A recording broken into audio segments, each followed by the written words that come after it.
So with us today, we have two enterprising organizations and four amazing women in the program, Dames Making Games and Nisa Homes, which is a project of the National Zakat Foundation, to share with us a little bit about the business recovery in the midst of a pandemic. So in these kind of new realities, some enterprising charities and nonprofits are really being creative and they're pivoting their ventures and they're looking to social enterprise or social finance to stabilize and support their work. So what I'm interested in, what we're all interested to hear from you is, we'd love for you to share with us 3 lessons that you've learned on business recovery during the pandemic. Yeah, so I think our IRP program is a bit different because we're supporting other folks creating their own game studios. But through this whole pandemic, DMG has always been very centered around giving space, physical space to marginalized people. And I think, we've used technology and tools in a way to try and continue that community support that was always created around our physical space. So it's been a lot of experimenting with tools and making sure that we can still create that community support and learning, support all of these new founders through the pandemic.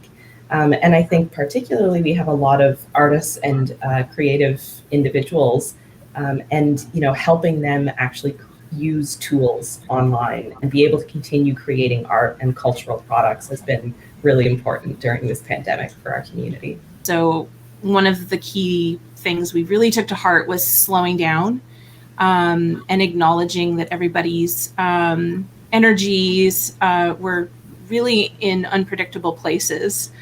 And that helped us sort of refine those projects that we wanted to invest in. And I think Sagal, said it best. It's, all of the inequities that existed before the pandemic have been amplified.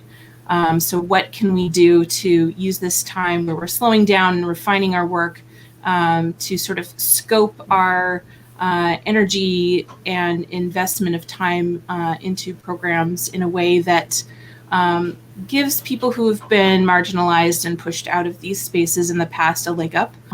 We've had to make a lot of changes in terms of how we provide our services due to COVID, in terms of reducing the numbers that we have in shelters, and a huge increase in the kinds of supports that we offer to community members outside of the shelter. So from an outreach perspective or a remote perspective. The project is essentially a research piece where we're kind of researching what the market potential is for the community-centric thrift store, what kind of beneficiaries are out there, what kind of donations are we able to get, what kind of client portfolios we're looking at.